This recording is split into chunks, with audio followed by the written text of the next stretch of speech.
My wife told me to accept her new lover. Or she will wreck me, she said I the alpha man. I explained to both of them that I am not the alpha man, but I am the man. I was sitting at the dining table sipping my coffee when Kathy sat down. Across from me with an unusual expression on her face, I could tell something was coming, but I had no idea what it would be. Taking a deep breath, she said, I have been having an affair with my boss. Alex, the words were blunt without the hesitations or stammering he might have expected from someone making such a confession. She didn't seem apologetic or even guilty. Instead, she explained it as though it were a choice he simply needed to accept. I will make sure that you get your share of physical intimacy, she promised, as if it were some kind of consolation prize. I'll make sure you are not left out, Ben, but you need to understand. I felt a mix of disbelief and insult building in my chest. There was an absurdity to it that nearly made me laugh, but I held it back and looked her in the eyes.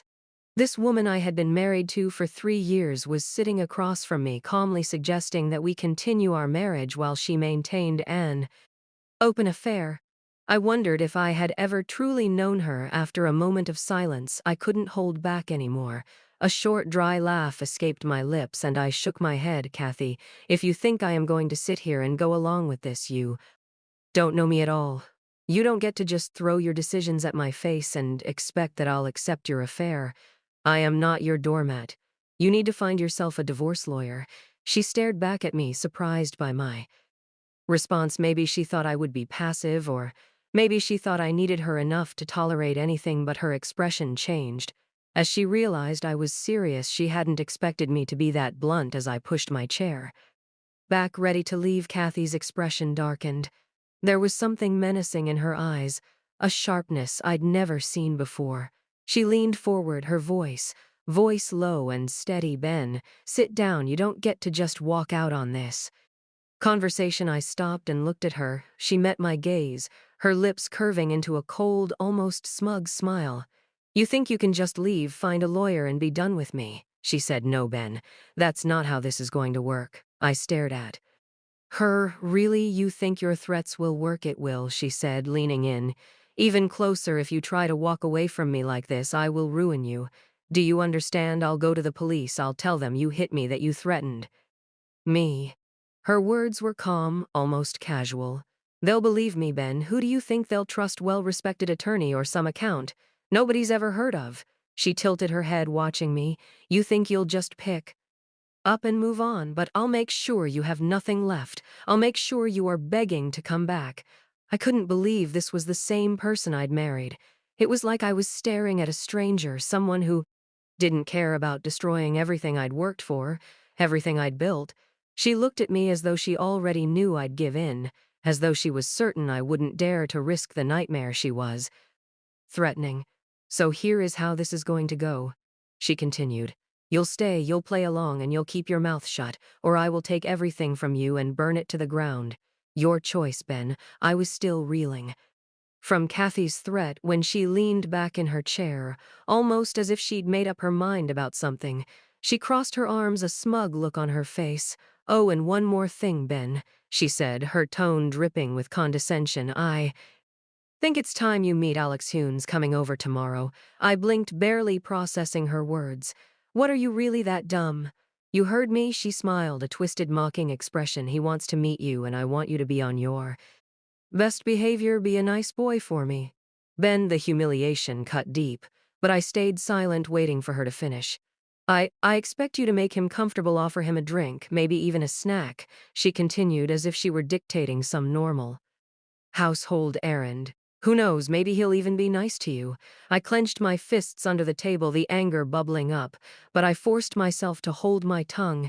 She was looking at me, daring me to push back, to say something, anything that would give her more power over me. Do you think it is a good idea, Kathy? What makes you think you can pull this off? I said with a calm voice. Kathy leaned in, her smile fading, replaced by a hardness I hadn't seen before. Because I can, Ben. Because this is my life, and I'll do what I want, and if you want to keep a shred of dignity, you'll do exactly as I say. I'll see you and Alex here tomorrow, and you'd better make a good impression. Kathy, have you heard of Newton's laws of physics? For every action, there is an equal and opposite reaction. However, with me, the action might be something that you may not like. Rest. It's your call. This is the last suggestion that I will give you. Talk to your lawyer. Don't make it messy. This marriage is over. Walk away while I still allow you to walk. Your threats will never work on me because I have an alpha male in my life. You are nothing with that. She got up and left the room, leaving me there alone. It was clear this wasn't a marriage anymore. It was a battlefield. And now I needed hit back. The next evening, I was sitting alone in the living room, nursing a glass of Jack Daniels, trying to steel myself for the absurdity that was about to unfold. I heard the front door open, Kathy's voice full of forced cheer as she greeted him. I took a long sip, watching as she let him into the room, her hand resting on his shoulder like he was some prize trophy. Then got my first look at him. Alex was shorter than I'd imagined. Fat. I felt a laugh bubbling up in my chest, and before I could stop myself, it slipped out. The whole thing was so ridiculous, I could hardly believe it. This was the so-called alpha that Kathy had thrown everything away. For I looked him up and down, shaking my head, the laugh turning into a scoff. He was just 5 feet tall and shorter than Kathy. This leprechaun, I said, pointing at him, barely able to keep the smirk off my face. This is the guy you call an alpha male, Kathy. He does not even need to dress for Halloween. He can just wear a green suit and he will be a leprechaun. Kathy's smile wavered, a flash of irritation crossing her face, but she tried to hide it. Watch your mouth, Ben, she snapped, her voice low and cold. Alex is everything you are not: confident, assertive, a real alpha man. Oh, really? I said, leaning back and taking another sip of my drink, feeling a rush of defiance. If this is what you think an alpha looks like, Kathy, maybe I was giving you way too much credit. Alex looked at me, glancing at Kathy as if he was looking for some kind of cue. I could see he didn't expect me laughing at him. It was hard not to find the whole scene a little comedic. Tell me, Alex, I said, unable to resist. How does it feel to come here into my home and play house with my wife? His face rend, his attempt at bravado crumbling, and he shot another uncertain look at Kathy. Enough, Ben, Kathy hissed, her eyes blazing. I told you to be respectful. Respectful, I said, letting out a humorless chuckle. I am supposed to be respectful. You bring this hobbit in here, throw him in my face, and expect me to roll over and play nice? I could see her seething, but it didn't matter. Alex's face turned red as he tried to regain his composure, but his voice was dripping with anger. Listen, Ben, he said, his tone sharp and cocky. You think you are going to just walk away from this? I don't think so. Kathy and I have talked it over, and we'll make sure you end up with nothing in the divorce. I'll make sure she takes everything right down to the shirt on your back. He took a step closer, a smug smile forming on his face. And by the way, after we're done here tonight, I'll be sleeping with her in your bed. I held my ground, meeting his gaze without a hint of intimidation. Really, Alex, you think you can just waltz in here, throw around a few threats, and walk away with my life? Trust me, he said with a dismissive wave of his hand. We'll take the house, the car, your job's income, everything, and we'll make sure you regret ever. Standing up to her, I raised an eyebrow. The house? I asked, barely able to contain my laughter. That house isn't even mine, Alex. It belonged to my mother. I just live here. You won't get a penny from it. Alex's face faltered for a moment, but he quickly recovered, shifting to his next weapon. Fine, but we'll still take your job's income. Kathy deserves it, and I'll make sure you are paying her for the rest of your life. I couldn't help but smirk, taking another slow sip of my drink. Sorry to disappoint you, Alex, but I already resigned from my job. What? Alex's smug expression finally cracked his eyes, darting to Kathy as if she'd somehow betrayed him. He looked completely blindsided. That's right, I continued, feeling a surge of satisfaction. So no assets, no job, no income for you to leech off. I guess that little plan of yours isn't quite as airtight as you thought. Kathy glared at me, clearly caught off guard and furious. While Alex stood there struggling to process the situation, I could see the gears turning in his head, realizing that the payday he'd counted on was slipping away. I looked between the two of them, finally feeling in control of my own life again. So, Alex, I said, my tone calm but pointed, why don't you rethink exactly what it is you think you are taking from me? Because from where I am standing, It seems like you are the one who's got nothing. Alex's face twisted with a smug grin as he leaned in closer, his voice dripping with arrogance. You are not in charge here, Ben, he said, practically taunting. Me, I am the alpha now, and you'll do what you are told. In fact, I think I'll take Kathy upstairs to your bed right now. Here is nothing you can do about it. I set my glass down slowly, my blood boiling as I looked him. Dead in the eyes, Alex, I said, keeping my voice steady. I am warning. You get out of my house right now. But instead of backing down, he laughed a harsh, mocking sound, and before I could react, he slapped me across the face. Hard, the slap stung. But the fury had ignited inside me was something else. Entirely, he straightened up, looking at me with a smirk, clearly enjoying himself. You really think you can stand up to me, he sneered. Guys like you are just all air and no substance. I am the real deal, and I can destroy you. Then, you are nothing. Men like me are in control, and I'll make sure you rot in jail. If you try anything, you'll be begging for mercy by the time I am done with you. The slap stung. But it gave me a smile. Ben felt the slap sting his cheek, and something in him snapped. All the humiliation, the rage, the months of disrespect, they boiled over, breaking through the restraint he tried to hold on to. He stood up from his chair. His fists clenched, his voice low and steady. You think you are the real deal, Alex. Ben's fist connected with Alex's jaw, and he went stumbling back, barely able to react before Ben hit him again, then again with every punch. Ben let out the words he'd been holding back. You think you are the real deal, Alex, he said, a dark determination settling over him. Real men don't try to tear apart other people's lives. Real men don't walk into another man's home and act like they own it. And they don't ruin marriages for their own ego. You are nothing, Alex. Real men protect their families. Another punch landed squarely on Alex's ribs, and Ben heard a satisfying crack. Real men have integrity. Alex was gasping now, trying to put his hands up in defense. But Ben didn't stop. Each punch was a release. Each hidden exorcism of the anger that had been building for so long.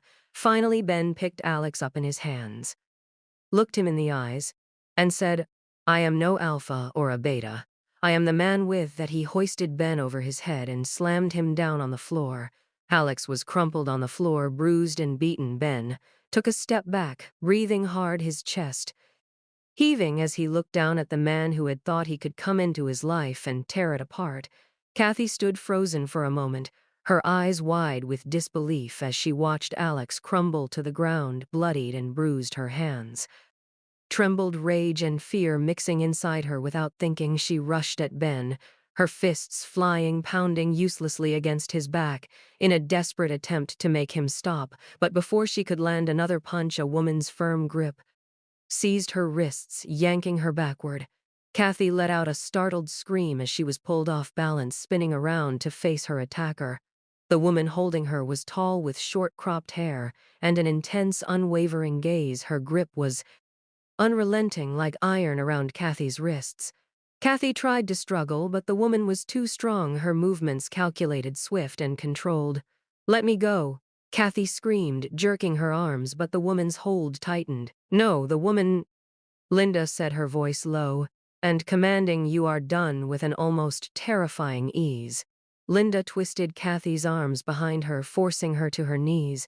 Kathy gasped, unable to fight back, as Linda used her body's wa to slam Kathy down onto the floor beside Alex. Linda wasn't done yet, though. She stepped back, assessing Kathy for a moment, and then with savage precision she began delivering a series of brutal blows. Her fists came down with unyielding force, landing against Kathy's chest and stomach, her strikes a mixture of speed and power that only someone trained in hand-to-hand combat could deliver. Each punch knocked the wind out of Kathy, and she could barely gasp for breath between the hits. Kathy tried to shield herself, but it was useless.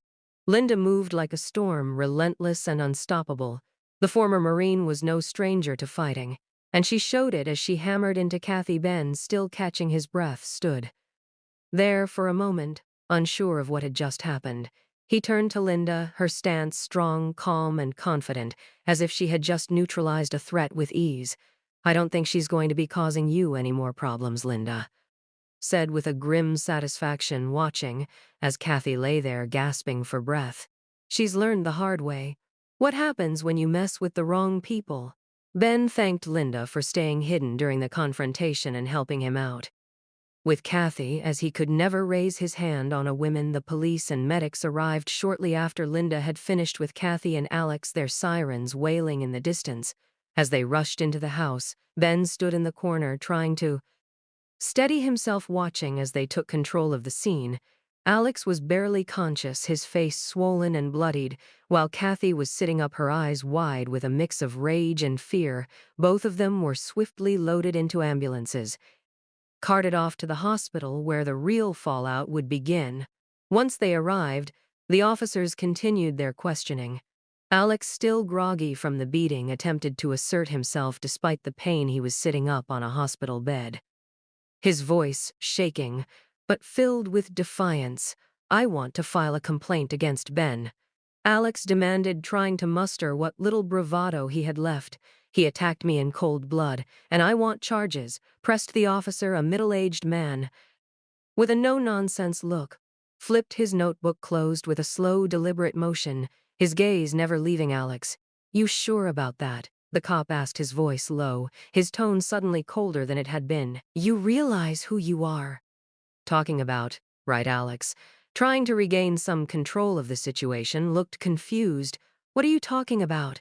The officer leaned in, lowering his voice as he spoke. "Ben's a former biker associated with a pretty notorious biker gang. The kind of people you don't want to mess with. If you file that complaint, you won't just be dealing with him. You'll be dealing with all of them." Alex's bravado began to crack. His eyes widened and his throat tightened as the realization hit him. The cop didn't stop there. This beating, the officer continued, a hard edge to his words.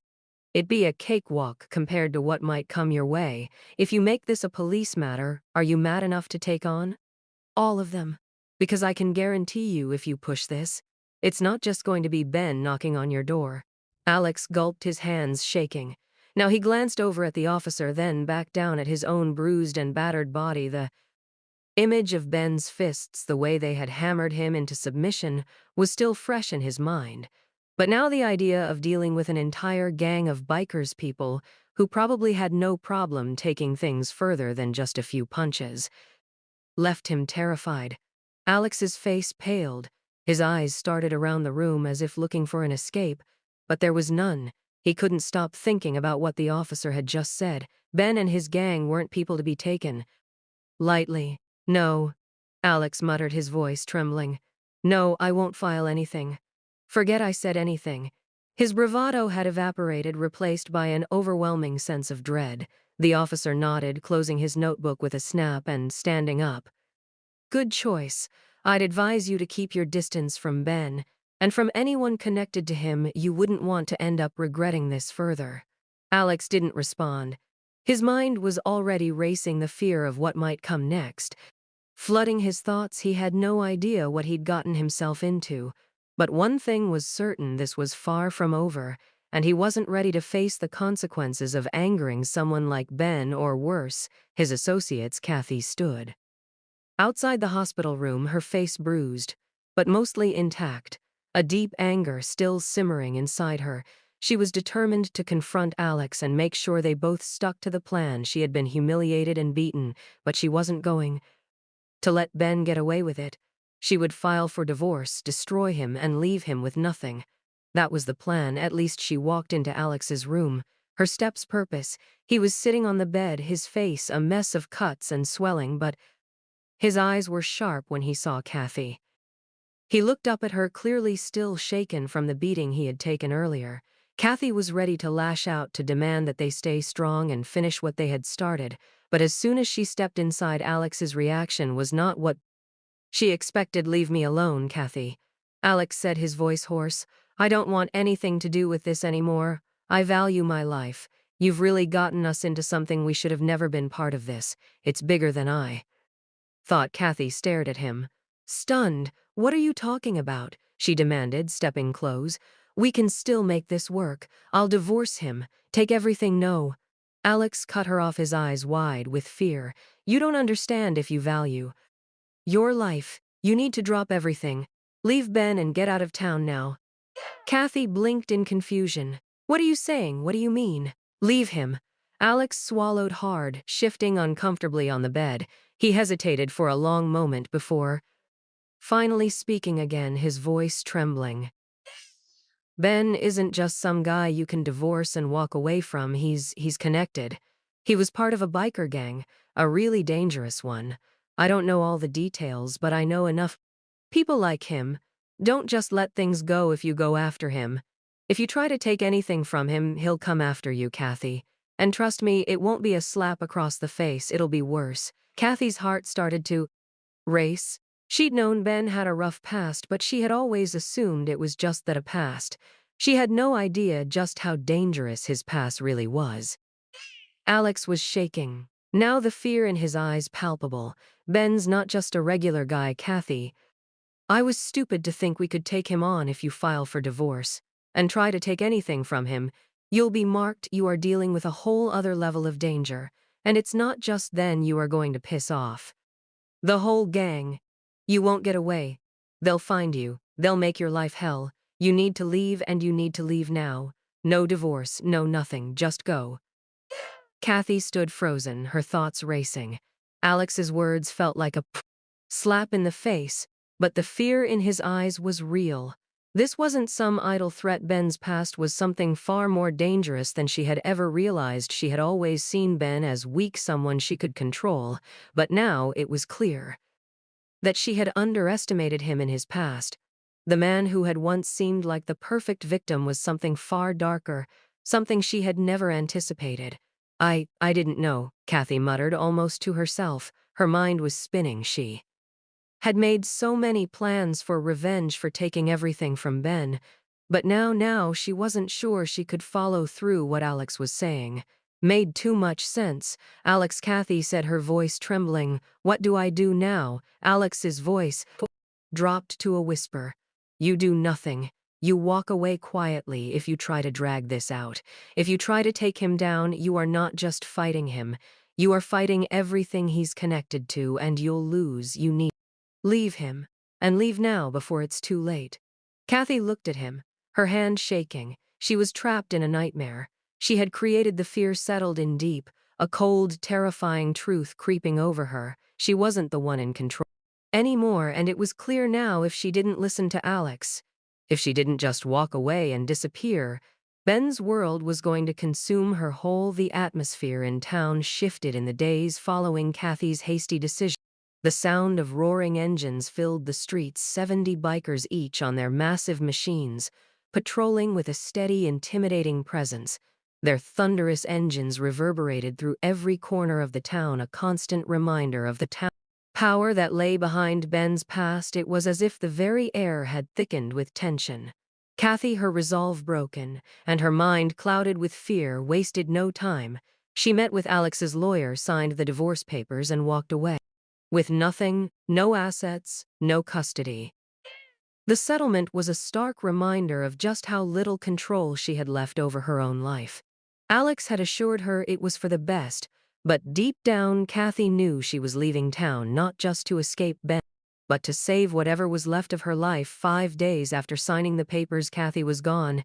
She packed her things quickly, taking only what she could carry, and left without a word to anyone in town. She disappeared, appeared as swiftly as she had come. Her name now, just another whisper in the wind. But Alex was not as fortunate. Despite his earlier bravado, his encounter with Bezor had only just begun. For the 7 days he spent in the hospital recovering from his injuries, a constant presence lingered by his bedside every day without fail. 2 bikers arrived during visiting hours. They never spoke to him, they never touched him, they didn't need to. They simply sat quietly, their gazes fixed on him, unwavering and cold. Every time he woke up groggy and in pain, those 2 men were there silently watching. It wasn't just a warning, it was a message. Each visit was like a reminder that Alex had crossed the line, and now he was at the mercy of forces far beyond his understanding. They didn't need to speak, their presence alone was enough to keep him in a constant state of fear. The days dragged on. and Alex couldn't shake the feeling that he was being sized up, judged not for what he had done but for what he might do next, and every time he looked up at them he realized there was nothing he could do. His fate had already been sealed, and it was no longer in his hands after 7 even days when Alex was discharged from the hospital, knowing that he had narrowly escaped a fate far worse than anything he had ever imagined. He learned the hard way that not all battles were meant to be fought, and not all men could be intimidated. Some men, entire worlds behind them, worlds that didn't need to raise a finger to bring you to your knees. His trip from hospital to home was again a nightmare. 70 bikes escorted him Alex's life after his release from the hospital. Slow unraveling. At first he tried to go about his normal routine, but everywhere he went he couldn't escape the ever-present eyes of the bikers. They were always there, lurking in the background at the gas station, on street corners, shadows of alleyways. No matter how fast or far he tried to run, they were always one step behind, watching. Waiting. At first he thought it was a coincidence. Maybe it was just paranoia, a product of the brutal beatdown he had endured, but as the days passed, the reality set in. They weren't just following him, they were making sure he couldn't escape wherever he went, wherever he tried to hide there. They were 2 or 3 of them, always just within his sight, silent, unmoving, watching him like predators waiting for the moment to strike. Alex tried to summon the courage to do something about it. He thought about going to the police. He had an entire story to tell about Kathy, about Ben, about the threat, gang, the constant surveillance.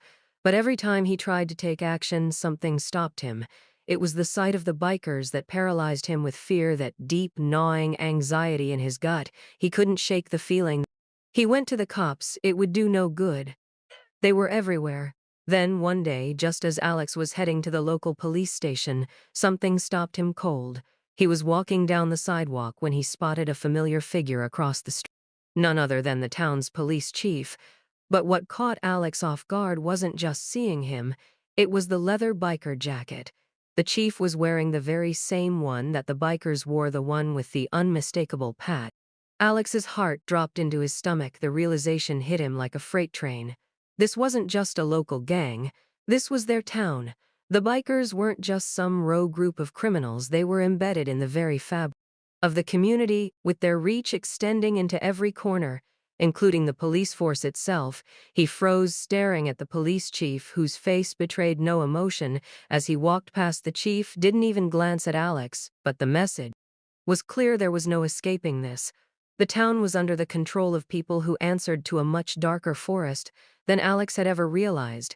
Alex's thoughts began to spiral. He could no longer ignore it. The bikers weren't just following him, they were controlling him, making sure he understood that there was no safe place, no way out.